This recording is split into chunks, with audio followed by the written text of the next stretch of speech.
for that introduction, Lindsey. Good morning, my name is Robynne Lindsey, and my presentation today is entitled An Exploration of the Perceptions and Utilization of Networking Systems in Washington, D.C. Since the Great Recession started in 2007, the unemployment rate for young college graduates has not gotten better. In 2013, the unemployment rate for people under the age of 25 was 16.3%, which when compared to all workers with an unemployment rate of 7.7%, it is noticeably higher. At a time when outlooks are dim for college graduates, having a professional network is even more imperative to get a job after graduation. My research question asks how college-affiliated adults living and working in Washington, D.C. perceive networking relationships, how they develop and maintain networking ties, and how effective those networks truly are in their career trajectory. Though my senior thesis will study professional network relations, for the purpose of this talk, I will discuss the differences of network utilization and strategy between interns and current business professionals. I approach these questions in 3 ways. First, I used a survey to investigate how current business professionals and college students interning in the city view and participate in social and/or digital networking. Next, I interviewed current business professionals in DC who have become successful and identified how they advanced in their career. Lastly, I studied networking events to see how the in-person networking venue works for those participants. Through all these methods, I gleaned information on how utilization and strategy differed between the two groups. French anthropologist Pierre Bourdieu defined social capital theory as, quote, social capital is the sum of resources, actual or virtual, that accrue to an individual or group by virtue of possessing a durable network of more or less institutionalized relationships of mutual acquaintance and recognition, end quote. And furthermore, quote, capital presents itself under 3 fundamental species, each with its own subtype, namely economic capital, cultural capital, and social capital. Here, gaining resources advances your status, and with higher status, you get more capital to exchange. When you get to higher statuses, you gain a sort of power. In the networking world, having social capital is very valuable. It can get you or someone you want a job or an interview. The next framework also comes from Bourdieu. In The Habitus and Communication Theory by Robert Schickler, Walter Rodriguez, and Karma Nelson, they analyze Bourdieu when talking about social life. They say it is, quote, like a game, but the stakes are higher. It requires constant improvising. No game is understood by simply grasping the rules that define it. It involves having a sense of the game. Games are strategic. You can think of playing life as a game in by which the field of power relations is, quote, the network of objective relations between positions, subtends, and orients the strategies which the occupants of the different positions implement their struggles to defend or improve their positions. Strategies which depend for their force and from on a position each agent occupies in the power relations, end quote. Simply, when playing a game, you use strategies to move about the field, and based on your skill, you can improve your position. In this presentation, I use the social capital theory and the metaphor of playing life as a game to analyze networking in the nation's capital. For the purpose of this research, I define network in my own words with a 3-pronged approach, so to speak. To network is to intentionally reach out, make relationships, and use those connections to further a professional trajectory. There are many ways to network, whether that be online, with LinkedIn, Facebook, email, or Twitter, or in person, at events, work, random run-ins while hiking in Yosemite. Yes, one of my interviewees passed out business cards while hiking half. Networking strategies are the ways in which people network. That includes the situations listed previously, but also mentors, business cards, and informational interviews. The first point I want to make today is about utilization differences between the interns and current I found that current interns in DC seem to be programmed to believe that quantity is better than quality when it comes to professional connections. Contrary to that, current business professionals have a much more laid-back approach to networking.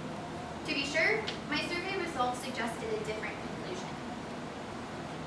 As you can see from the graph depicting findings from the survey I conducted, when asked if the respondent uses business cards as a networking strategy, 25% of interns said yes, while 45% of current business professionals said yes.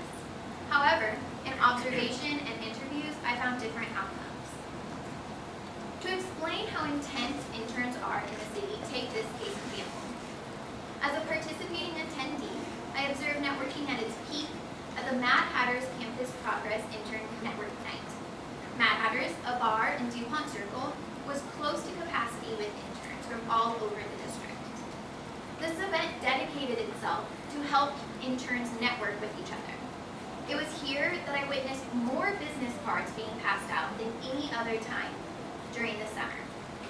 One individual gave a business card to each of the 5 people I was standing with in a group, even though none of us knew what his job was, let alone had any connection to it.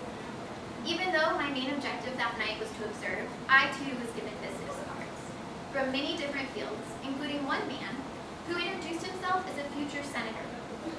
I noticed a theme that night, that the more connections the better, rather than focusing on quality connections. On the contrary, in one interview, an ex-governmental employee asked me, what happened to actual jobs during the summer?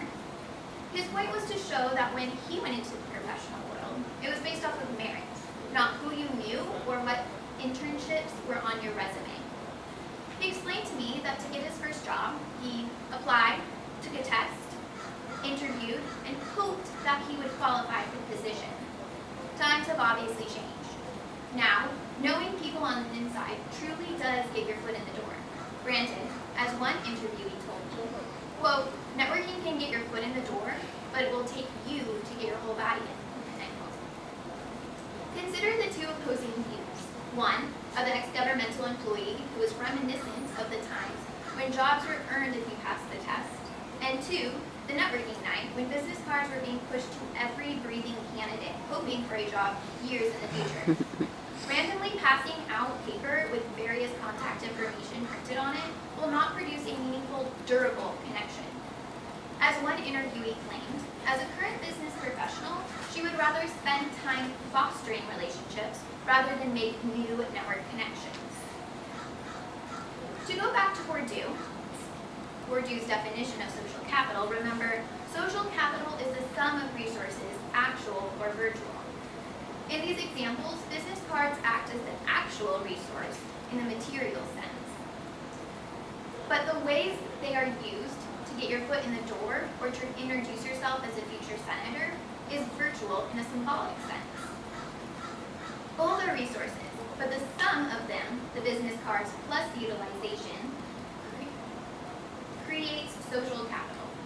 As stated previously, the more capital, the higher the status, and thus power. My second point today is about networking strategies. Networking has a love-hate relationship for many people, but some testify they receive their job position only by networking, and others detest the practice altogether. What I found in both populations of my study is that it depends largely on strategy. Later, I will show how this relates to Bourdieu's notion of playing life as a game. In an interview with one business professional, he described how he landed his current job. Through a sorts of random connections, by the time he went into his final interview, he had already emailed and spoken to almost every single person in his specific office division. He emailed the division head right after he applied cold for the position, but then used his networks to attack the office from all angles. He used his Cal alumni network, LinkedIn, and raw research to work his way into the company. Yet, another interviewee told me that she will not network. In her exact words, quote, "No, I don't go to networking functions. I really don't. Instead, what I do is I go to functions that I have a vested interest in, and from there, I don't know if it's because I'm a 6-footer, but people gravitate towards me." End quote. In addition, when asked what the respondent expects to get out of their current job, only 2 out of 29 interns responded by saying nothing. The most frequent answer, as you can see, was resume builder and networking tags. Here, we see the expectations of interns clearly are for networking reasons. Similarly, current business professionals are using their current position as a kind of stepping stone, or you could say, playing the field to improve their position. In a survey, only 3 out of 59 business professionals said they expected their job to be a permanent position. This data shows that the vast majority of people are networking and are creating those durable connections that produce social capital. The similarity between the two opposing beliefs, hating versus loving networking, is first, they both network. But second, I found out later in interviews, they both claim that their personalities help them tremendously. The first interviewee, who attacked his company from all angles, attributed his adult personality to the military. There, he was able to learn from people who were comfortable in their own skin. His military experience gave him powerful role models to look up to when growing as an individual. To network in person, it takes someone who is willing to take on the first prong of my definition for networking: reach out.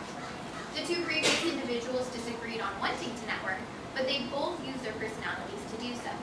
Personality here is a strategy used to play the game. The point I'm making here is that whether you love or hate networking, it is a strategic game. And if you have the personality to play the game, then you will start to be able to exchange that social capital. As Bourdieu stated, games are strategic. Furthermore, when asked what characteristics the respondents liked most about their mentor, the survey revealed caring and patient as the two most popular. Other responses included experience and intelligence. From this data, we see that people value personality. Also, experience and intelligence show that the mentors have been playing the game for a long time. In conclusion, networking is known to be the oil that allows Washington, D.C. to run smoothly. But young interns should take a lesson from the current business professionals who know the tricks of the trade. First, quality is better than quantity. Investing time into connections that will produce more than just a job opportunity will make for better relationships. And second, think of networking as a game. It is not the be-all, end-all venue to get the job you want. It takes merit and hard work as well to get to the position you ultimately want. But if you play the game right, with the right personality, you will at least get your foot in the door. If you correctly position yourself on the field, then you will be able to create social capital. And at a risk of repeating myself again, this is wildly important in getting a job. As a senior who will be entering the professional market in only 10 months, I understand that finding a job in the Great Recession will be difficult. Luckily, I spent 2 months of my summer analyzing networking and left DC with more genuine connections than I ever expected. In the words of Pierre Bourdieu, quote, "What this means is that there are many ways of winning a game. There are many different approaches, but winning a game involves knowing when to use good strategy. Originality and inspiration is only a part of what accounts for winning strategy." Thank you, and I look forward to your questions.